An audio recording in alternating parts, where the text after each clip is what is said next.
Merci de démontrer de l'intérêt pour l'œuvre de notre ministère. Le BCRS est une assemblée au fondement anabaptiste qui se veut être un ministère qui désire remplir ce qui est connu comme étant la grande commission ordonnée par notre Seigneur Jésus-Christ à ses disciples, tel qu'annoncé dans Matthieu chapitre 28 verset 19 où Jésus dit « Allez, faites de toutes les nations des disciples, les baptisant au nom du Père, du Fils et du Saint-Esprit. » Ensuite, Jésus leur explique ce qu'il entend par faire des disciples et que la méthodologie afin d'y arriver est via les enseignements bibliques, disant ici au verset 20 « Et enseignez-leur à observer tout ce que je vous ai prescrit, et voici, je suis avec vous tous les jours jusqu'à la fin du monde. » Nous souhaitons donc, dans cette optique, non seulement amener des hommes à se convertir à Christ, mais à faire de ceux qui se disent croyants des disciples qui maturent dans la foi.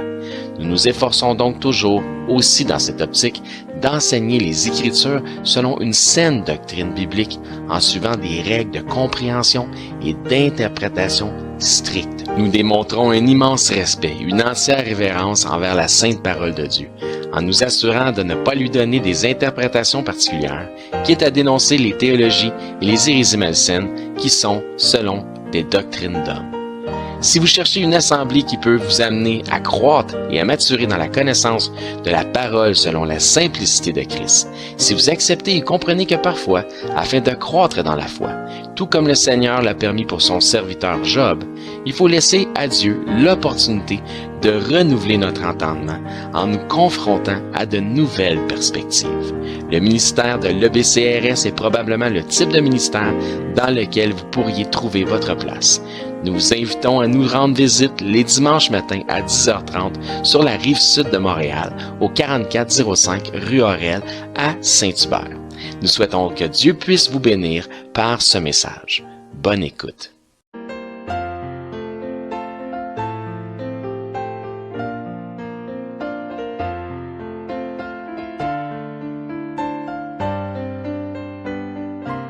Donc, encore une fois, bonjour et bienvenue à l'EBCRS, l'Église baptiste centrale de la Rive-Sud. On va continuer notre étude sur les religions monothéistes.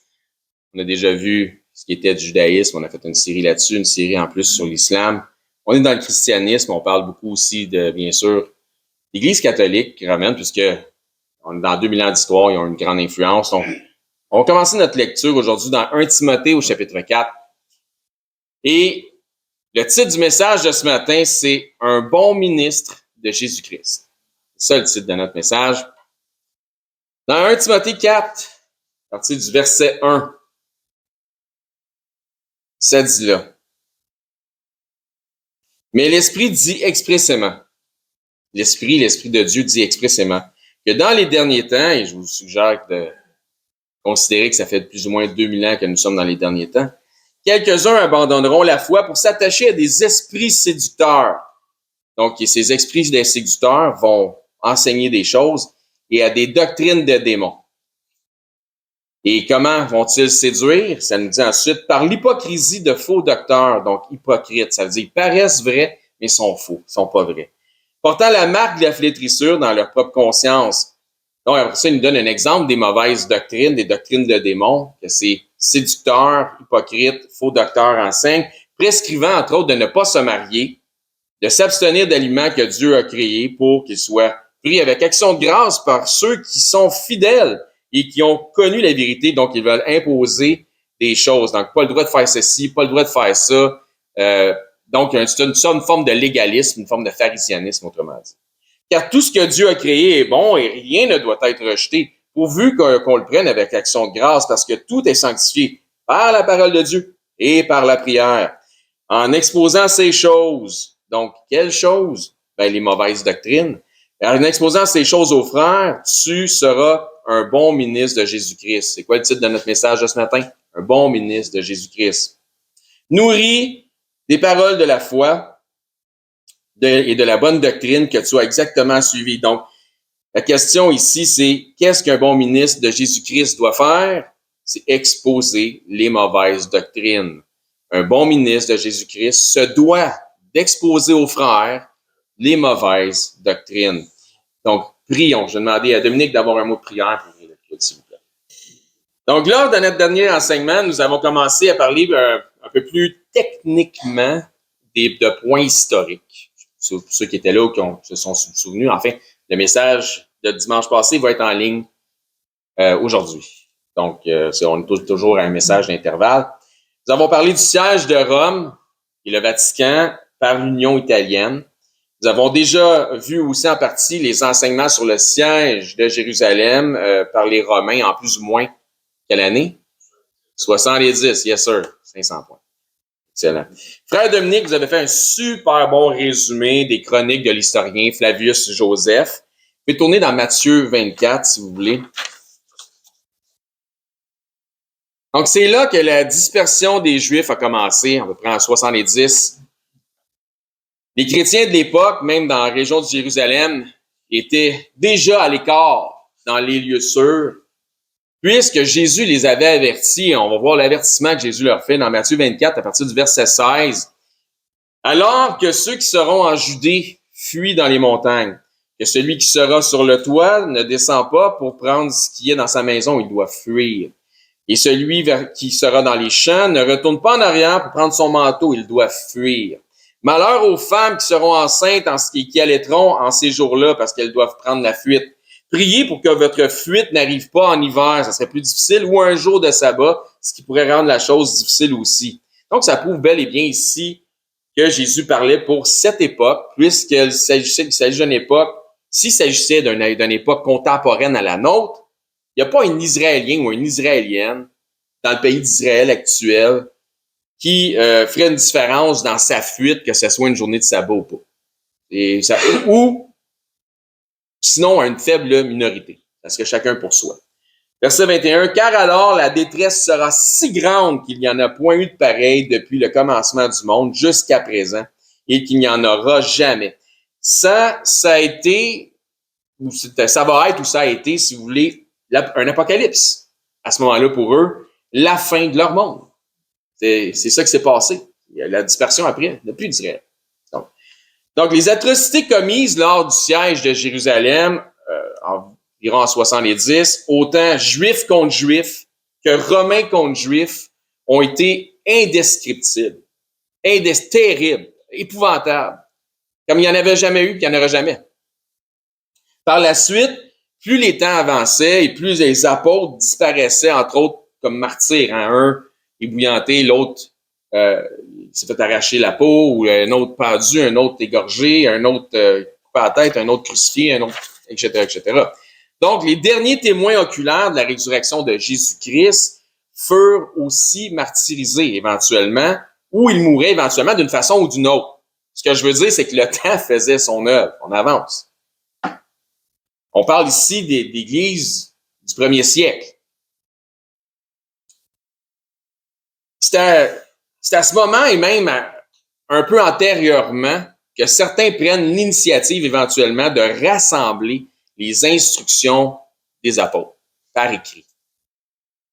On a déjà vu une partie de ça avec ce qui est appelé la Didaché, sur le sujet sur lequel frère Marc Lacroix nous avait bien exposé la réalité que représentait la Didaché. Encore une fois, la Didaché, c'était quoi? C'était un protocole condensé sur les principes moraux et en partie doctrinaux qui étaient véhiculés selon les enseignements des apôtres.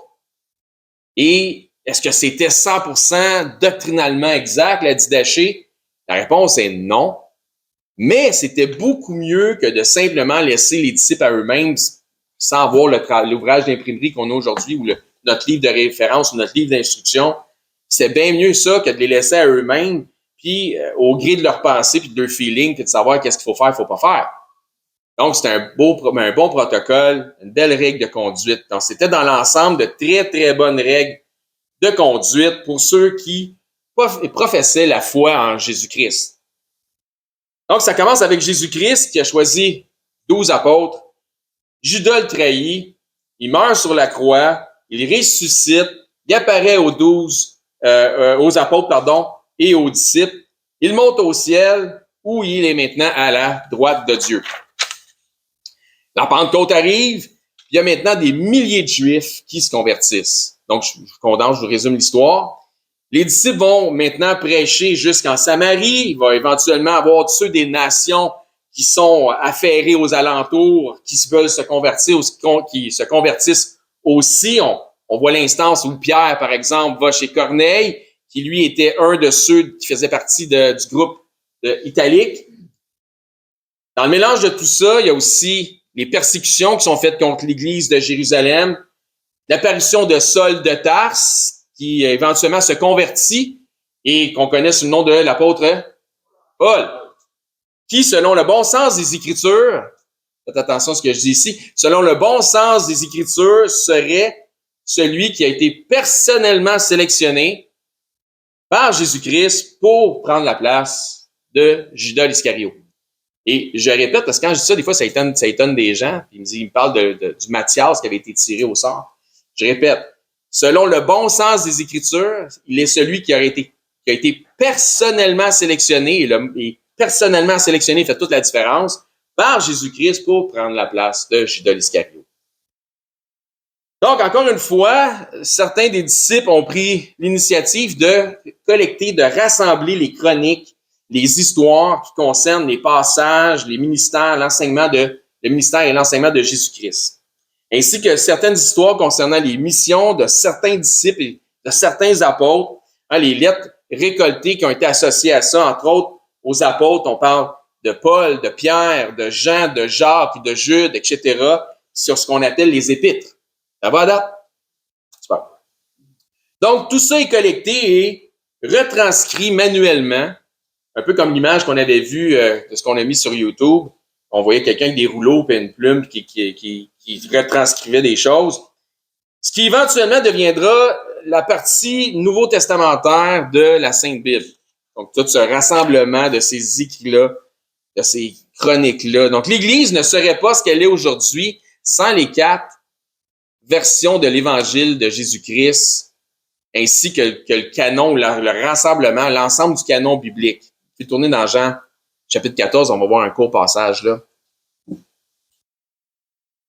Dans 3 des récits sur 4, ça nous rapporte que Jésus disant « Le ciel et la terre passeront, mais mes paroles ne passeront point ».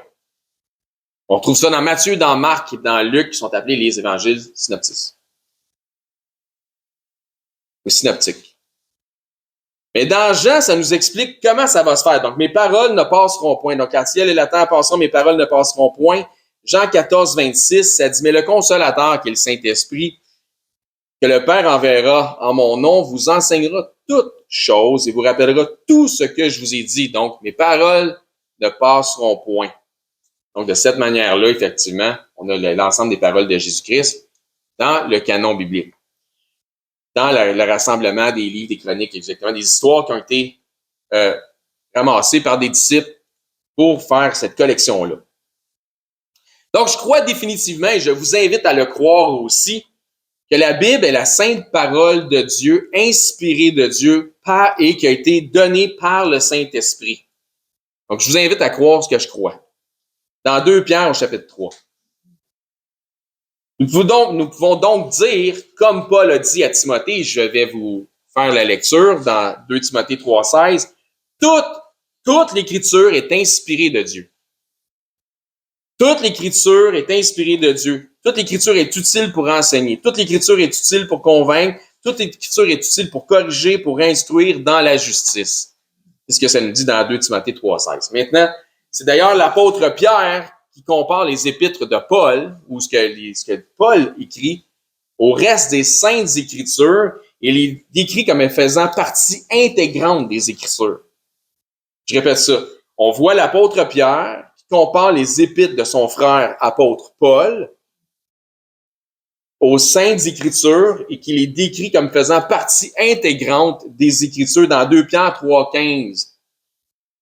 Ça nous dit, croyez que la patience de notre Seigneur est votre salut, comme notre bien-aimé frère Paul vous l'a aussi écrit, selon la sagesse qui lui a été donnée. Il dit ensuite, c'est ce qu'il fait dans toutes ses lettres, qui sont devenues, entre autres, les épîtres pauliennes, où il parle de ces choses dans lesquels il y a des points difficiles à comprendre. C'est pas parce que c'est difficile que c'est pas faisable. Il faut juste que tu te donnes plus la peine. Dont les personnes ignorantes et mal affermies, ceux qui veulent pas se donner la peine, tordent le sens, puis ils tordent le sens comme quoi? Comme celui des autres écritures, écriture avec un E majuscule voulant dire les saintes écritures, pour leur propre ruine. Donc, Pierre, ici, est en train de comparer ce que Paul écrit aux Écritures. Donc, ce que je comprends de ce passage, et je vous invite à le considérer, est que Pierre associe ici les écrits de Paul aux Saintes Écritures. Autrement dit, en quelque sorte, il canonise ce que Paul écrit. Donc, il canonise les épîtres pauliennes. Ainsi donc, pour avancer dans l'histoire de l'Église, il faut passer par l'histoire du rassemblement des saints livres qui forment aujourd'hui ce que nous autres, on appelle le Nouveau Testament. Parce que l'histoire de l'Église est remplie de personnages qui ont fait, chacun pour sa part, une différence historique énorme dans l'histoire de l'Église. Des gens, particulièrement des hommes, aussi des femmes, mais c'est particulièrement des hommes dont on voit l'histoire, qui, dans les générations qui ont suivi le départ des apôtres, ont voué leur vie au Seigneur. Donc, derrière chaque histoire d'homme dans les Écritures, il y a une femme qui l'a mis au monde. N'oubliez jamais ça, d'accord? Puis qui l'a enseigné. Donc, on voit ça aussi dans les Écritures. Hein? Donc, il y a des personnages historiques qui ont pris à cœur de recueillir les faits, les actes, les dires, les écrits qui concernaient les exemples et les enseignements des apôtres. Et c'est un peu ce qu'on peut observer de l'évangéliste et docteur Luc. C'en est un, ça, qui a rassemblé des actes, donc c'est lui qui écrit Actes des apôtres, ça dit tout, mais les dires, les faits, donc toutes ces choses-là, il a rassemblé beaucoup d'informations. En tant que professionnel de la santé, il était un homme qui était érudit, c'était un homme qui était éduqué, c'était un homme qui était habitué à faire de la recherche, parce que c'est un professionnel de la santé, c'est un scientifique en quelque sorte. C'est un homme qui était habitué par sa profession, donc tu sais que des fois on va parler d'une déformation professionnelle, lui était habitué par sa profession à récolter et à réunir des informations à la fois pour être savant ou plus savant, donc plus connaissant, et aussi à titre de référence. Tu sais, quand tu rentres dans le cabinet d'un médecin ou peu importe d'un professionnel de la santé, tu as un paquet de livres bien épais. Là, si tu demandes, as-tu tout lu ça? Il va te dire non, mais si j'ai besoin de trouver quelque chose, je vais avoir une référence. Donc, lui, c'était quelqu'un qui était habitué de faire ça. Donc, le simple fait que cet homme, selon sa notoriété, qui était médecin en santé, croyait l'improbable résurrection d'un gars qui avait été torturé puis qui était mort, puis qui était ressorti de son tombeau après 3 jours et 3 nuits, juste le fait que ce gars-là croit à ça, dans son époque, ça pourrait être convaincant, ça devrait être convaincant en soi. Donc, minimum, une chose à considérer. Quand on lit l'Évangile selon Saint Luc, on a comme l'impression de relire Matthieu, mais avec des ajouts supplémentaires. Moi, c'est l'impression que ça me donne. Quand je lis Matthieu puis je lis Luc, j'ai l'impression que quand je lis Luc, c'est comme si je lis Matthieu, mais avec des ajouts supplémentaires. Matthieu, ayant accompagné Jésus en tant qu'apôtre, aurait écrit ses mémoires, mais Luc, lui, a, dans sa version de l'Évangile, plutôt transcrit les informations qu'il avait collectées concernant le ministère de Christ. On ne le voit pas comme étant un accompagnateur de Christ. Lorsqu'il écrit Actes, là, il commence à écrire ses mémoires parce qu'il devient participant. Donc, il ajoute des informations qu'il a collectées et qui ne se retrouvent pas nécessairement dans les autres textes des évangiles. Incluant notamment le récit, exemple, qui est unique à l'évangile de Luc, de l'homme riche et de Lazare et d'Abraham, lorsqu'ils discutent les trois ensemble. Donc, par ses écrits, Luc semble avoir, eux, comme objectif d'informer le plus exactement possible celui ou ceux à qui était adressé ou destiné le fait de lire ses ouvrages. On voit par la suite encore une fidèle représentation des informations qu'il a reçues pour écrire le commencement du livre de Actes des apôtres, un peu comme je le disais. Éventuellement, dans la progression de ce récit, il devient lui-même participant dans les récits parce qu'il devient l'accompagnateur ou il accompagne les compagnons de Paul. Donc, où je veux en venir? c'est que Luc n'est pas le seul. Luc n'est pas le seul à avoir consacré des efforts et à réunir ou à rédiger les mémoires, l'histoire, les chroniques, les faits, etc. Il n'est pas le seul qui a fait ça. Concernant le ministère de Christ, les enseignements des apôtres, ainsi que la réalité de l'Église primitive, etc. Il y a aussi d'autres personnages, d'autres noms, qui font partie de l'histoire de l'Église, mais sans nécessairement faire partie de la Bible, faire partie des Écritures, comme tels. Ils ne sont pas nommés par nom dans les Écritures, mais ils font quand même partie de manière importante de la continuité de la chrétienté qui mène aujourd'hui jusqu'à nous, qui nous sommes, ce qu'on représente. On parle ici de gens qui ont fait partie, comme je l'ai mentionné, des premières générations qui ont suivi les apôtres. Ceux des premiers du 2e siècle de l'histoire de l'Église. Il y a définitivement des bénéfices à saisir en tant que chrétien ou chrétienne, à apprendre sur l'ensemble de l'histoire de l'Église. Il y a des beaux bénéfices. Par exemple, quand on a parlé de la Didaché, par exemple, c'était un bénéfice pour tous. L'étude historique de l'Église nous porte à retracer les événements qui concernent ce qu'on appelle les conciles et les autres situations qui appartiennent à l'Église. On parlait de ça un petit peu plus tard. On peut en apprendre en partie de différentes sources, telles que déjà vu et mentionné, on voit l'Église primitive prend forme, exemple, dans le livre d'Actes. On apprend aussi sur les persécutions de l'Église en lisant certains des épîtres. Aussi par des écrits de chroniques romaines. Flavius Joseph en parle aussi. Les informations rapportées par cet homme, Flavius Joseph, sur l'époque du 1er siècle concernant Rome et la Judée, sont un vrai trésor de confirmation d'événements qui touchent de près le premier siècle de l'Église et de la chrétienté. L'ensemble du contexte historique offert par Flavius Joseph a régulièrement été discrédité par des gens qui semblent être mal intentionnés. La raison étant qu'il est le premier historien qui ne s'identifie pas au christianisme, qui confirme les vérités bibliques concernant le christianisme. Donc, premier historien qui ne s'identifie pas au christianisme et qui confirme les réalités qui concernent le christianisme. Il confirme, exemple, la gouvernance de Pilate au temps de Christ. Ce que plusieurs réfutaient. Donc, il y a plusieurs qui disent, ben non, dans les agnostiques ou peu importe, on va les appeler de même, sinon les athées de ce monde, ou qui veulent contredire les Écritures, qui vont dire, ah non, mais c'est pas vrai ce que la Bible a dit, c'est vraiment, tu sais, écrit par les hommes. On n'a pas de preuve que Pilate était au pouvoir ou dans le temps de Jésus-Christ. Ben, Flavius Joseph confirme, un historien de son époque, et qui est contemporain de ce temps-là, confirme que Ponce Pilate était bel et bien en poste à ce moment-là, lors de la crucifixion de Christ. Oui, Dominique.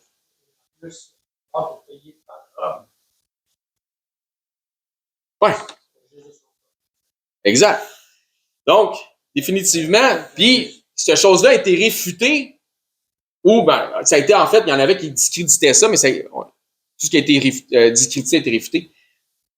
Donc, plusieurs disaient que c'était biaisé, mais on a finalement trouvé d'autres reliques. Des artefacts qui confirment bel et bien la présence de Pilate à cette époque-là. Donc, du même coup, on confirme les Écritures ainsi que la réalité factuelle de ce que le rapport de Flavius Joseph. Les 4 versions de l'Évangile ne sont pas des romans. C'est quoi? Il s'agit de 4 types. Il s'agit pas de 4 types qui se sont concertés. Matthieu, Marc, Luc, Jean. Ils disent, hey boys, on va écrire 4 livres. Chacun doit écrire un livre. Okay. On va dire à peu près les mêmes affaires, mais avec des petites twists différentes. Là, le monde va nous croire. C'est pas ça qui s'est passé, là. C'est pas de même que les évangiles sont arrivés. C'est pas des gars qui se sont concertés pour paraître crédibles. Non. Il s'agit de 4 récits indépendants des uns des autres selon les initiatives de chacun. Pourtant, chacun des textes appuie complètement et confirme l'autre. Donc, ils se confirment les uns les autres. Ce que je veux dire, c'est que les écrits des 4 évangiles sont en eux-mêmes des documents qui relatent des faits, des histoires. Ce ne sont pas des romans, ce sont des livres historiques. C'est pas juste des livres, c'est pas juste de la doctrine.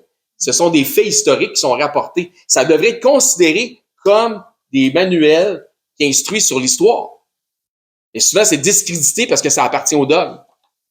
Non, c'est de l'histoire aussi. Donc, ce ne sont pas que des documents biaisés parce que les auteurs étaient tous des disciples de Christ. Il y a des textes associés à Flavius Joseph qui décrit Jésus comme étant, puis je vous résume un peu la description de Flavius Joseph, il disait que c'était un type qui semblait avoir eu une bonne réputation, comme étant vertueux, mais qui toutefois a été condamné à la croix par Ponce Pilate. Donc, il annonce que vraiment Ponce Pilate a envoyé Jésus-Christ à la croix. Il n'y a rien de biaisé là-dedans. Le gars, il fait juste rapporter des faits. Que cet homme, donc ce rabbi, Jésus, aurait fait plusieurs disciples parmi les Juifs, mais que, étonnamment, ses disciples lui seraient demeurés fidèles même après sa crucifixion. Donc, c'est ce qu'il rapporte. Il aurait été rapporté par ses disciples que cet homme leur serait apparu en vie 3 jours après sa mort, et ils disent aussi qu'il serait le fameux Messie prophétisé par les prophètes. Donc, je crois que le rapport de Flavius Joseph, que je viens de vous citer, est super neutre concernant Jésus-Christ. Il semble pas prendre parti ou vouloir alimenter une propagande. Il n'y a rien de biaisé. C'est simplement un constat général qui fait lié à une époque précise dans une région précise. C'est un historien. Donc, il faut tourner dans Actes chapitre 5. Le seul étonnement observable, donc s'il s'étonne de quelque chose, Flavius Joseph, dans les choses qu'il rapporte, c'est que le fait que les disciples de Christ lui ont conservé leur fidélité, même après sa mort, après sa crucifixion. Pourquoi? Parce que c'était chose courante que de constater l'élévation de fameux faux prophètes, un peu comme le texte qu'on a lu ce matin nous en parle, des faux messies. Mais habituellement, il s'agissait de contestataires, de souleveurs de foule, et leurs disciples disparaissaient avec leur propre disparition. On peut même voir une instance dans les Écritures qui confirme ce que je viens d'expliquer. Dans l'Acte des apôtres, Pierre et les apôtres témoignent dans le Sanhédrin, et un homme va là exprimer sa pensée sur le sujet des témoins de Jésus. Donc, à défaut d'être témoins de Jéhovah, c'est des témoins de Jésus. Acte 5, 34. Mais un pharisien nommé Gamaliel, celui qui a enseigné Paul, en fait, Saul de Tarse, docteur de la loi, estimé de tout le peuple, se leva dans le Sanhédrin et ordonna de faire sortir un instant les apôtres. Puis il dit, hommes israélites, prenez garde à ce que vous allez faire à l'égard de ces gens, donc à l'égard des apôtres, car il n'y a pas longtemps qu'apparut Theudas, qui se donnait pour quelque chose, donc il s'est levé comme un faux prophète, et auquel se ralliaient environ 400 hommes. Il fut tué, et tous ceux qui l'avaient suivi furent mis en déroute et réduits à rien. Après lui parut Judas, le Galiléen, à l'époque du recensement. Il attira du monde à son parti, il périt aussi, et tous ceux qui l'avaient suivi furent dispersés. Et maintenant, je vous le dis, si vous ne vous occupez plus de ces hommes, et laissez-les aller. Si cette entreprise ou cette œuvre vient des hommes, elle se détruira. Mais si elle vient de Dieu, vous ne pourrez la détruire. Ne courez pas le risque d'avoir combattu contre Dieu. Donc, encore une fois, il n'y a aucun record associé au fait que Flavius Joseph aurait renié ses propres convictions judaïsantes pour se convertir au christianisme. Ainsi donc, ces confirmations historiques de Flavius Joseph ne sont pas biaisées, mais elles ne font simplement que rapporter les faits. C'est donc bien malgré lui qu'il confirme les Écritures en confirmant les faits de son époque. Donc, son but, c'était pas de confirmer les Écritures, c'est de confirmer les faits. Et parce qu'il confirme les faits, ça confirme les Écritures. Puis même si ça pouvait donner du crédit à quelque chose qui était à l'encontre de sa propre appartenance religieuse. Donc, on appelle ça de l'intégrité. Donc, qui connaître l'histoire de l'Église nous enseigne par le succès et les erreurs commises par l'Église, par les disciples, voire même par les apôtres eux-mêmes. Des fois, je dis ça, puis il y en a qui disent, les apôtres ont fait des erreurs. Ben oui. Ben oui, les apôtres ont fait des erreurs. C'est correct, on peut apprendre des erreurs des autres. Donc, à cet effet, le livre historique de Actes des apôtres nous relate bien. Donc, Actes, c'est un livre qui peut être considéré un livre historique. Ça nous relate bien certaines des erreurs et certaines des bonnes décisions faites par les apôtres. Au fil des années, il y a donc eu plusieurs auteurs ecclésiastiques. Il y a eu aussi, sans être auteur, plusieurs défenseurs de la saine doctrine, telle que proposée par Christ et communiquée par les apôtres, comme on le voit dans Paul qui exhorte Timothée dans notre texte d'ouverture de ce matin. Donc, beaucoup d'enjeux prennent part dans les premiers siècles. Avant la fin du 3e siècle, il y avait déjà des schismes idéologiques et doctrinaux. Avant la fin du 3e siècle, il y avait déjà des schismes et des idéologiques et doctrinaux. Il y a tellement de termes aujourd'hui, il y a tellement de termes théologiques et ecclésiastiques qui existent, que c'en est comme une science, là, que ça devient difficile à utiliser. Puisque certains font du sens, certains de ces termes-là font du sens. Suivez-moi, s'il vous plaît. Certains de ces termes-là font du sens, mais dépendamment quand ils s'appliquent et dépendamment à qui ils s'appliquent. Je vais essayer de me faire comprendre, je sais être sûr. Par exemple, si on parle des pères de l'Église, ça fait référence à certains individus qui auraient soutenu la foi et la doctrine. On parle de l'histoire, les premiers siècles. Des gens qui ne sont pas nommés dans la Bible, c'est ce que je vous disais tantôt. Donc, ça prend un certain sens dans les premiers siècles ceux qu'on appelle les pères d'Église, mais ça perd de plus en plus leur sens d'être appelés les pères de l'Église lorsque ceux-ci se rattachent ou sont rattachés à une Église qui s'est donné comme mandat de devenir une Église d'État.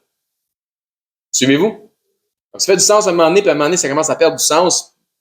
Non, c'est fragile. C'est comme si tout était étiqueté par un nom ou un terme lié à une définition. Bon sang. Donc, comme je vous dis, ça fait du sens, mais ça dépend quand ça s'applique et pour qui ça s'applique. Exemple. Mettons. Quelqu'un qui te pose la question ou qui me poserait la question, on se fait un scénario. Êtes-vous catholique?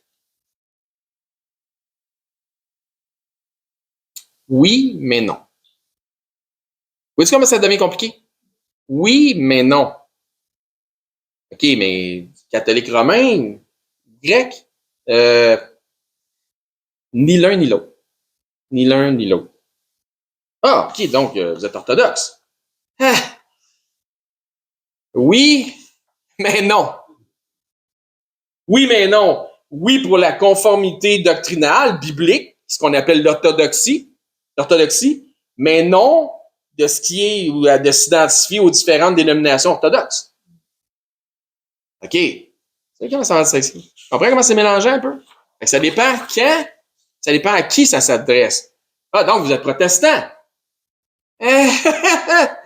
On proteste pas contre grand-chose. En tout cas, on protestera pas contre la saine doctrine. Puis je trouve tellement que l'étiquette protestante sonne péjorative.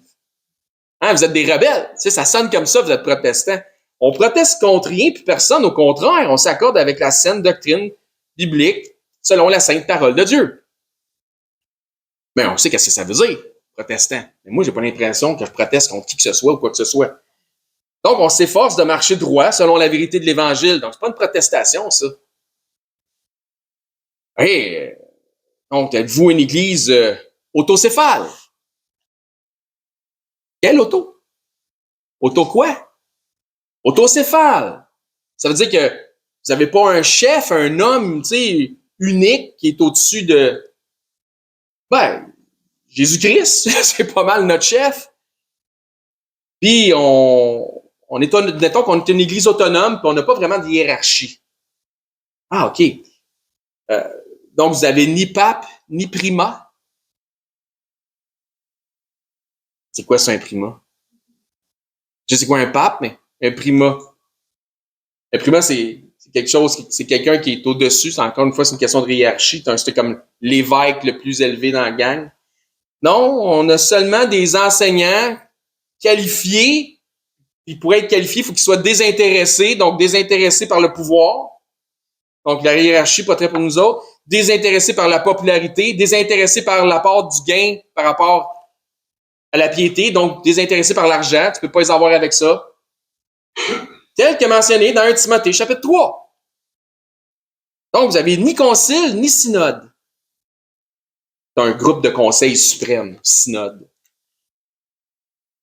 Non, on croit que la parole de Dieu renferme tous les éléments pour amener à bien une assemblée, sans exclure la collégialité, bon, un autre terme qui veut dire collégialité comme collègue ou collaboration.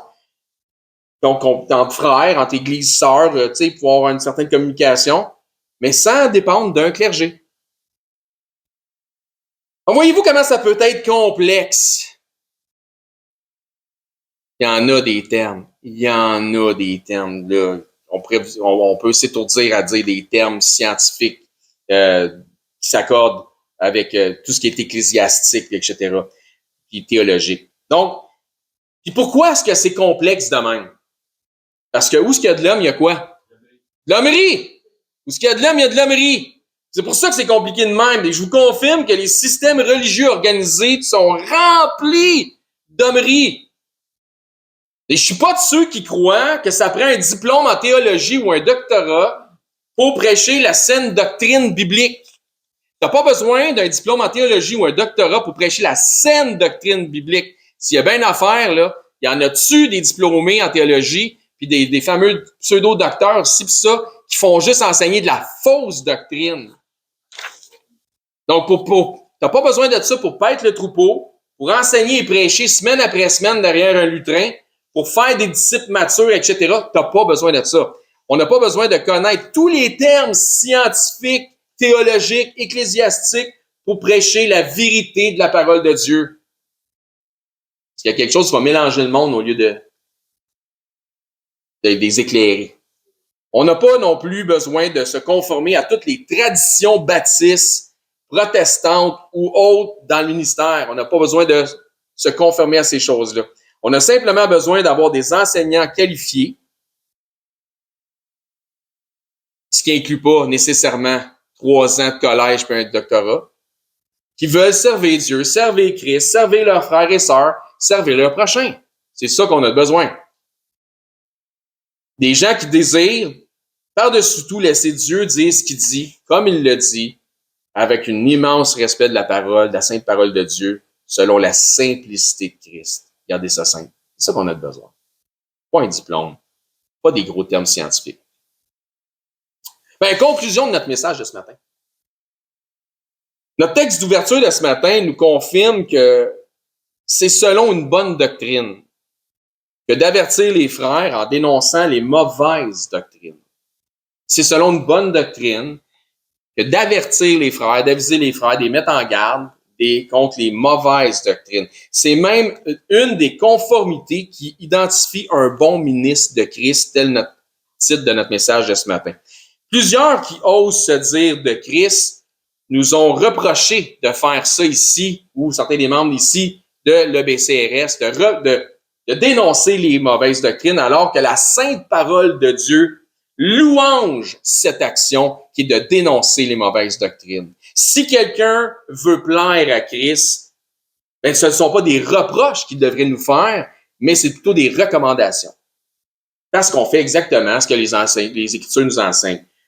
Pour aller plus loin, je dirais que si vous êtes dans une assemblée ou associé à une assemblée qui, selon vous, n'enseigne pas nécessairement de mauvaises doctrines, mais qui ne dénonce jamais ou ne se fait pas un devoir de dénoncer les mauvaises doctrines, vous êtes, par défaut, indubitablement, assurément, dans une assemblée qui est selon une mauvaise doctrine.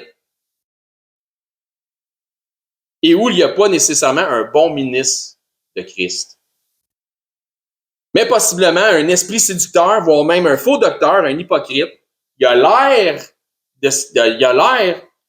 correct, il a l'air pieux, mais il n'est pas correct. Et juste pour être sûr qu'on comprend bien, on va relire le passage d'ouverture de ce matin en terminant comme ça. 1 Timothée 4, verset 1. On va lire quelques versets. Mais l'Esprit dit expressément que dans les derniers temps, ça c'est maintenant, quelques-uns abandonneront la foi pour s'attacher à des esprits séducteurs. Attention de ne pas être séduit à des doctrines de démons, donc du mensonge. Par l'hypocrisie de faux docteurs, ils ont l'air vrais, mais sont pas vrais, portant la marque de la flétrissure dans leur propre conscience. Sautons verset 6 et terminons. En exposant ces choses aux frères, tu seras un bon ministre de Jésus-Christ. Si tu exposes pas ces choses-là aux frères, si tu n'en fais pas un devoir, eh bien, tu n'es pas un bon ministre de Jésus-Christ. Et si vous êtes dans une assemblée qui ne se fait pas un devoir de dénoncer les mauvaises doctrines, vous êtes par défaut dans une assemblée qui est selon une mauvaise doctrine. Donc, en exposant ces choses aux frères, tu seras un bon ministre de Jésus-Christ, nourri des paroles de la foi et de la bonne doctrine que tu as exactement suivie. Bonjour, ici Éric, ancien et enseignant du ministère de l'EBCRS. J'aimerais d'abord vous remercier de vous intéresser à l'œuvre de notre ministère ainsi qu'à la chaîne sur laquelle on distribue notre matériel. Si, suite à une de nos prédications, vous réalisez que vous n'avez jamais fait du Seigneur Jésus le Seigneur de votre vie, le Sauveur de votre âme, mais que vous réalisez aussi que vous avez vraiment besoin de vous tourner vers lui afin de sécuriser votre éternité, je crois que ce segment de vidéo s'adresse à vous, puisque la Bible nous déclare cette vérité. Dans 1 Timothée au chapitre 2, à partir du verset 3, ça nous dit que Dieu est notre Sauveur et que dans cette optique, Dieu souhaite que tous les hommes soient sauvés et que tous les hommes parviennent à la connaissance de la vérité. Et ça nous dit aussi, car il n'y a qu'un seul Dieu et un seul médiateur entre Dieu et les hommes, et c'est Jésus-Christ qui s'est lui-même fait homme. Et ça nous dit que Jésus-Christ s'est fait homme afin de lui-même se donner en rançon pour le rachat de tous. Jésus a dit en conversant avec ses disciples qu'il est le chemin, la vérité et la vie, et que nul ne vient au Père, c'est-à-dire à Dieu, qu'à travers la foi en Jésus lui-même. C'est la seule façon. C'est ce que Jésus exprime aussi en partageant l'Évangile avec un homme d'un certain âge qui se disait lui-même très religieux. Dans l'Évangile selon saint Jean au chapitre 3 et verset 16, Jésus dit à cet homme, « Car Dieu a tant aimé le monde, qu'il a donné son Fils unique afin que quiconque croit en lui, donc met sa foi en lui, ne périsse point, mais qu'il ait la vie éternelle. » Donc la volonté de Dieu, notre Créateur, elle est claire. C'est que tous parviennent à la repentance en faisant le choix volontaire de croire par la foi le récit de l'Évangile de son Fils Jésus-Christ. Les informations qui nous sont transmises dans la Bible nous font comprendre que par nature, malheureusement, nous avons tous enfreint les règles de sainteté déjà établies par Dieu. Nous avons tous enfreint au minimum une des 10 lois, des 10 règles, des 10 commandements, mentir, prendre le nom de Dieu en vain, manquer d'honneur à nos parents, blasphémer, peu importe. Donc Dieu, dans sa perfection, qu'il ne peut renier, est 100% juste. Et puisqu'il est 100% juste, il doit nous juger selon la justice. Et comme nous sommes tous coupables de péché et de transgression, nous méritons tous notre sentence. Mais bonne nouvelle, parce que Dieu, dans sa perfection, est aussi 100% miséricordieux et souhaite faire miséricorde à tous. Donc, Dieu nous tend la main afin de nous sauver du châtiment qui lui est réservé aux transgresseurs de sa loi. Jésus nous explique qu'un endroit terrible a été préparé pour Satan, le chef des anges déchus, des démons, un endroit de flamme, de regret, de tourment, de souffrance, etc. Et la réalité de l'enfer que Jésus nous explique, les raisons pourquoi c'est si effroyable, et que tous les attributs de Dieu, ils sont absents, puisque c'est tellement éloigné de Dieu. Tandis que Jésus dit à ses disciples qu'il est allé au ciel, dans la demeure du Père, pour nous y préparer une place. Dans cette place, le paradis céleste, étant auprès de Dieu, au contraire de l'enfer, étant dans sa proximité, nous y retrouverons l'ensemble des attributs que procure sa présence. La joie, l'allégresse, l'amour, le bonheur, mais dans une proportion qui est inexprimable et incompréhensible pour les simples charnels que nous sommes présentement, dans une façon que les mots ne peuvent pas exprimer. La Bible déclare que le salaire du péché, c'est la mort, et non seulement la mort physique, mais aussi la mort spirituelle. Et que la mort spirituelle est une incapacité à avoir accès à Dieu. C'est une séparation d'avec Dieu. La Bible déclare dans Romains, chapitre 6, 23, que le salaire du péché, c'est la mort, mais que le don gratuit de Dieu, c'est la vie éternelle en Jésus-Christ, notre Seigneur. La vie éternelle est donc un cadeau que Dieu vous fait, qui est accessible pour tous, dans la mesure où chacun accepte de recevoir ce cadeau.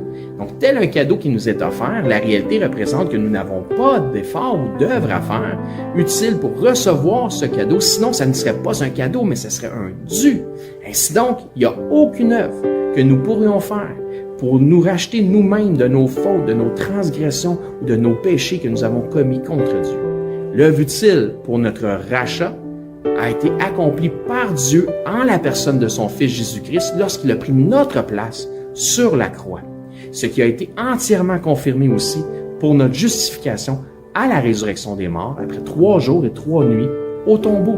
Ainsi donc, la Bible dit que pour être sauvé de la mort et de l'enfer, c'est-à-dire afin d'avoir la vie éternelle et notre place au ciel, il faut simplement mettre notre foi en Jésus-Christ, le Seigneur. La Bible dit « Crois au Seigneur Jésus et tu seras sauvé ». Mais croire au Seigneur Jésus, c'est important qu'on en parle. Croire au Seigneur Jésus a une signification. C'est simple, mais, comme je dis, important. Cela signifie de croire par la foi dans le récit de l'Évangile de son Fils. Puisque la Bible dit que l'Évangile est la puissance de Dieu pour le salut de quiconque croit. Que dit donc cet Évangile, cette bonne nouvelle, puisque Évangile veut dire bonne nouvelle? Mais Romains, au chapitre 10, nous en parle justement. À partir du verset 8, ça nous dit que cette bonne nouvelle, cette parole, est près de toi, elle est dans ta bouche et dans ton cœur. Or, c'est la parole de foi que nous prêchons. Si tu confesses de ta bouche que Jésus est le Seigneur et que si tu crois dans ton cœur que Dieu l'a ressuscité des morts, tu seras sauvé. Ça nous explique ensuite, car c'est en croyant du cœur qu'on parvient à la justice et c'est en confessant de la bouche qu'on parvient au salut, selon ce que dit les Écritures. Quiconque croit en lui ne sera point confus. Il n'y a aucune différence pour quelque nation que ce soit juif ou grec, puisque tous ont un même Seigneur qui est riche pour tous ceux qui l'invoquent. Car quiconque invoquera le nom du Seigneur sera sauvé.